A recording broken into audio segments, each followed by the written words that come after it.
कि कैसे maximum score करें, उसके लिए सबसे पहले हम जब कभी भी किसी परीक्षा की तैयारी करते हैं दोस्त, हमको पता होना चाहिए कि क्या वेटेज रहा है। जैसे दिल्ली पुलिस 2020 की बात करें, दिल्ली पुलिस 2020 बचे टोटल 39 सेट्स हुए, 39 सेट्स आपके हुए, और इन 39 सेट में आपका 1950 क्वेश्चन पूछे गए, क्योंकि हर सेट में आपका 50 क्वेश्चन थे, तो कुल मिलाकर के आपका 1950 क्वेश्चन पूछे गए। और 1950 क्वेश्चन के लिए मैंने रिसर्च की है कि किस सब्जेक्ट से कितने क्वेश्चन अगर हम बात करें पूछे गए। जैसे कि आर्ट एंड कल्चर 156 क्वेश्चन और मिसलेनियस, यानी ये स्टैटिक जीके का पार्ट है सारा। स्टैटिक जीके का टोटल 472 क्वेश्चन, 472 प्रश्न पूछे गए। इसमें सब कुछ है मिसलेनियस में, यानी कि अवार्ड्स हो गए, ऑर्गेनाइजेशन हो गए, आपका स्पोर्ट्स हो गया, इसमें सारा स्पोर्ट्स के इवेंट हो गए, करंट के अवार्ड्स हो गए सारे। इकोनॉमिक्स से आपका बच्चे 187 क्वेश्चन है। मैं सब्जेक्ट वाइज भी बताऊंगा कि कितने क्वेश्चन पूछे जाएंगे। इकोनॉमिक्स से 187 क्वेश्चन पूछे गए। ज्योग्राफी से आपका 204 क्वेश्चन। ये 204 क्वेश्चन का मतलब 39 सेट्स के क्वेश्चन है सभी।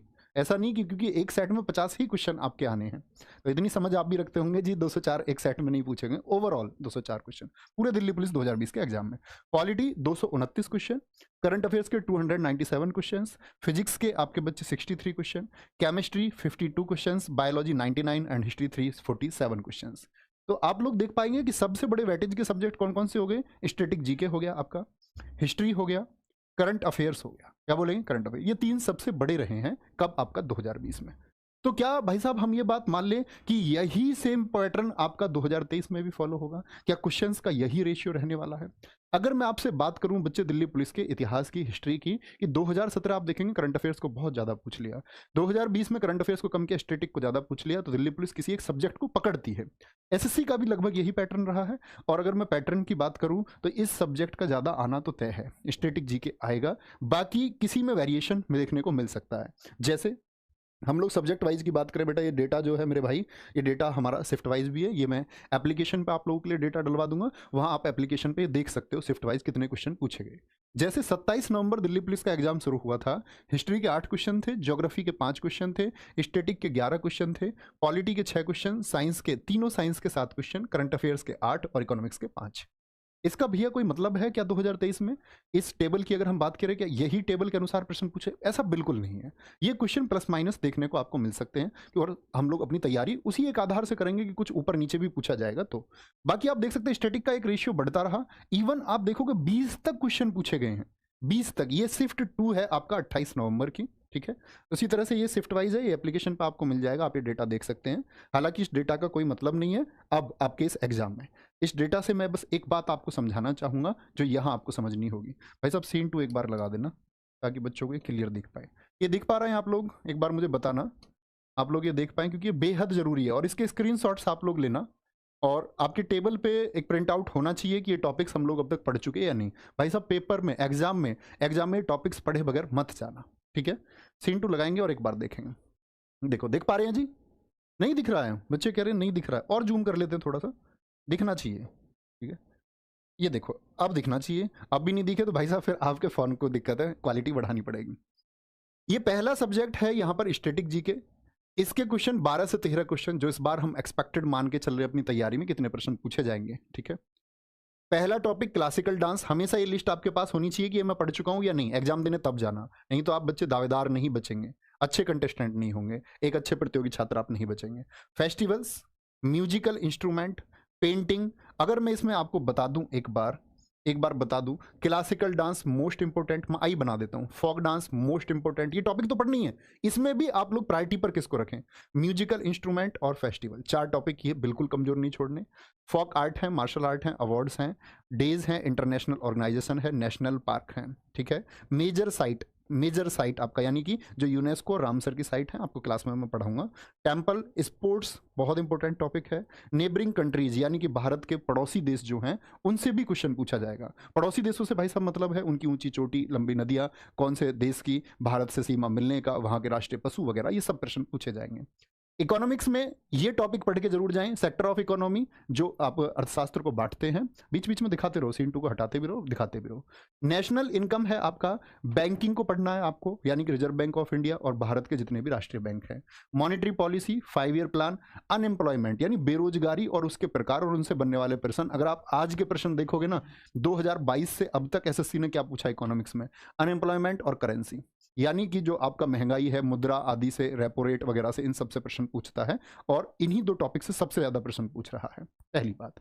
History, ancient history, medieval history, modern history, तो भैया 3 टाइप हो गए हिस्ट्री के, विभाजन हो गया। पढ़ना क्या होगा? अगर मैं बात करूं 2022 आपका और 23 में हिस्ट्री के बच्चे अगर मैं पूछूं आसान प्रश्न, एक तो आसान प्रश्न, आसान प्रश्न का मतलब है 80% क्वेश्चन, 10 प्रश्न पूछे जाएंगे तो 8 करने लायक होंगे। 2 प्रश्न ऐसे प्रश्न पूछे जाते हैं जो पूछे जाते हैं आपके साउथ एम्पायर से, दक्षिण के साम्राज्यों से, या फिर आपका दक्षिण में हम लोग विजयनगर को भी इसी में काउंट करेंगे, चाहे सीजीएल हो, चाहे सीएचएसएल हो, चाहे सीपीओ, प्रश्न वही देखने को मिले हैं जो आपका साउथ से आते हैं। इस बार हम अपनी क्लासेस में उन टॉपिक्स को बहुत अच्छे से शामिल करेंगे, ठीक है। ज्योग्राफी में सेंसस पढ़े बगैर भाई साहब कोई एग्जाम देने मत जाना। सेंसस के आपके कम से कम 2 से 3 प्रश्न आपको देखने को मिलेंगे, ठीक है। इसको हम यूट्यूब पर भी कराएंगे, सेंसस को मैं स्वयं कराऊंगा आपको इसके सारे आंकड़े। नदियां और उसकी सहायक नदियां, ये जो टॉपिक है इसको मार्क कर लो। हम लोग गंगा को लगातार पढ़ रहे हैं, यमुना को लगातार पढ़ रहे हैं, ब्रह्मपुत्र, सिंधु, सब कुछ पढ़ रहे हैं, लेकिन भाई साहब 2022 से इन सब से प्रश्न ऐसा ना आकर के, आप सब ने पैटर्न देखा हो, प्रश्न पूछा जा रहा है कोई सहायक नदियां नाम से। पिछले 1.5 साल से एसएससी का पैटर्न मैं देख रहा हूं कि सहायक नदियां देता है और अजीबोगरीब नाम देकर के सहायक नदियों के तब पूछता है। तो आप कम से कम एक टॉपिक मैम को सजेस्ट किया जाएगा, मैम आपको पढ़ाएंगे, तो एक टॉपिक इस तरह से आप पढ़ना है। आप जिस किसी भी सर या मैम से पढ़ते हो, जहां कहीं भी आप पढ़ते हो, चाहे यूट्यूब से, एप्लीकेशन से, तो भाई साहब ये सहायक नदियां जो हैं ये आपको सभी नदियों की पता होनी चाहिए। इंपोर्टेंट आपको प्रायद्वीपीय भारत की, दक्षिण भारत की नदियों की सहायक नदी जरूर पढ़ के जाना, ठीक है। Waterfalls, pass, lake, soil, transport, solar system, एक सॉइल जो है बहुत इंपॉर्टेंट टॉपिक है। Transport, solar system, earth, continents, tribes, important topic है, इसको हम स्टैटिक जीके में कवर कर लेंगे अगर यहाँ ज्योग्राफी में नहीं हुआ था। और वेदर, आजकल के टाइम पे आप ज्योग्राफी के देखोगे बच्चे बहुत साधारण प्रश्न नहीं बन रहे हैं, सबसे ज्यादा प्रश्न आपका वेदर से पूछता है, तो वेदर को बहुत अच्छे से पढ़ के जाना है, ठीक है। पॉलिटी की बात करेंगे। पॉलिटी के बच्चे अगर मैं बात करूं 2020 में, यहां से आपको एक सीख लेनी होगी। दरअसल में हम पॉलिटी में जो पुरानी चीजें हैं जो हम लगातार पढ़ते रहते हैं, मान के चलो हमने आर्टिकल 1 2 3 4 पढ़ लिया, वो हमको रटा हुआ है। हम लोगों को मौलिक अधिकार एकदम से याद होते हैं, आर्टिकल 12 से 35 तक है जी भैया जी, भाग 13 में है, इस तरह से है, 14 में ये, 18 में है। मैं आपको बताऊं दिल्ली पुलिस 2020 के प्रश्न देखिए, आर्टिकल वो पूछा गया जिसको बच्चा पढ़ना छोड़ देता है, मतलब जिसको एस्केप करके हम आगे बढ़ते हैं, वो 2020 में पूछे गए थे। तो ये गलती आप मत करना, इसीलिए मैंने लिखा इंपोर्टेंट आर्टिकल, मतलब भाई साहब अनुच्छेद पर एक नज़र तो एटलीस्ट रखो।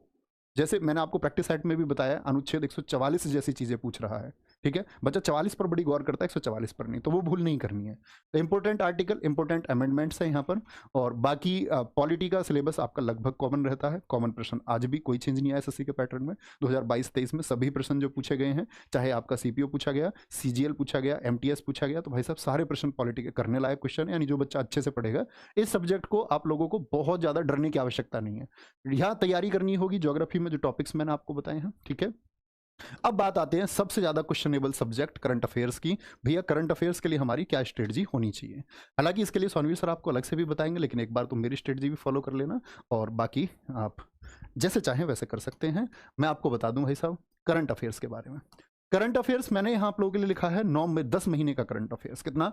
1 जनवरी 2023 से लेकर के 31 अक्टूबर 2023 से। कुछ बच्चों को ये क्वेश्चन रहता है कि भाई साहब करंट अफेयर्स तो 2017 का भी पूछ लेता है। तो मेरे दोस्त, परीक्षा में कुछ प्रश्न ऐसे होते हैं जो आपको छोड़ने ही चाहिए। एक अच्छे छात्र को ये पता होना चाहिए कि ये प्रश्न मेरे करने के लिए नहीं है, ठीक है। मेरिट सीधी सी बात है 100 में से 100 नहीं जाएगी। कुछ प्रश्न ऐसे होंगे जो आपको छोड़ने होंगे, और वो ऐसे ही प्रश्न होते हैं। और दरअसल में करंट अफेयर्स में कभी ऐसा नहीं पूछता 2017 में रणजी ट्रॉफी किसने जीती, इस तरह का प्रश्न। वो दरअसल में इसलिए पूछता क्योंकि बच्चे कोई टीम जो 2022 में जीती उसने अपनी विक्ट्री को रिपीट किया है 2017 के बाद, तो वो रिलेटेबल है, वो हमको करंट अफेयर्स में पढ़ना भी चाहिए। तो वो दरअसल में 2017 5 साल पुराना करंट नहीं होता, वो आज के करंट से रिलेटेड होता है। तो क्या बोलेंगे भैया, ये 10 महीने का करंट अफेयर्स है, इसमें जो पिछले 6 महीने हैं, ये 6 महीने का करंट अफेयर्स बहुत गाढ़ी तरह से आपको पढ़ना है, बहुत शानदार तरीके से। भैया पिछले 4 का, यानी कि आपका जनवरी से अप्रैल का, आप मंथली पढ़ सकते हैं, कहीं से भी पढ़ते हो, किसी भी यूट्यूब चैनल से आप पढ़ते हो, ठीक है। मैं बस एक सलाह आपको दूंगा बच्चे कि आप मंथली की तरफ जाएं। आज करंट अफेयर्स का जो क्वेश्चंस है उसके लिए आपको एक अच्छा कंटेंट अपना, उसके लिए आप कोई मैगजीन अपना सकते हैं। कोई भी एक मैगजीन अगर आप पढ़ते हो, आपके पास कोई मैगजीन हो, कोई भी मैगजीन, मार्केट की अच्छी सी मैगजीन, स्पीडी अच्छी मैगजीन है एक, आप वो पढ़ सकते हैं। और उसके बाद में मान के चलो भैया हमको स्पीडी मैगजीन नहीं पढ़नी है, हमको तो लाइव क्लास ही लेने में आनंद आता है, हर रोज लाइव क्लास, तो आप लाइव क्लास से जुड़ सकते हैं, लेकिन उसको आप कम से कम समय में देखिए। उसके लिए बहुत सारा समय आप मत जाने दीजिए कि करंट अफेयर्स के लिए आप 2 घंटे या 2.5 घंटे पढ़ रहे हैं या 1.5 घंटे पढ़ रहे हैं। तो उसको आप ऑफलाइन मोड पर देखो और स्पीड से देखो, देख लीजिए, वो आपके अपने इंटरेस्ट की बात है, ठीक है। बाकी मैं कहूँगा 6 महीने का करंट अफेयर्स अगर आप मैगजीन की तरफ जाते हैं तो बहुत अच्छा है, लेकिन मंथली क्लास किसी भी चैनल को आप फॉलो करते हैं, मंथली क्लास प्यारे दोस्त ज़रूर देखिए और एक से ज़्यादा क्लास देखिए, एक से ज़्यादा चैनल की। मान के चलो जनवरी के करंट अफेयर्स की कुछ क्लासेस पड़ी हुई हैं, लगभग ज़्यादातर सेम ही होती है, फिर भी आप एक से ज़्यादा क्लासेस देख लीजिए, ठीक है? आगे आएंगे।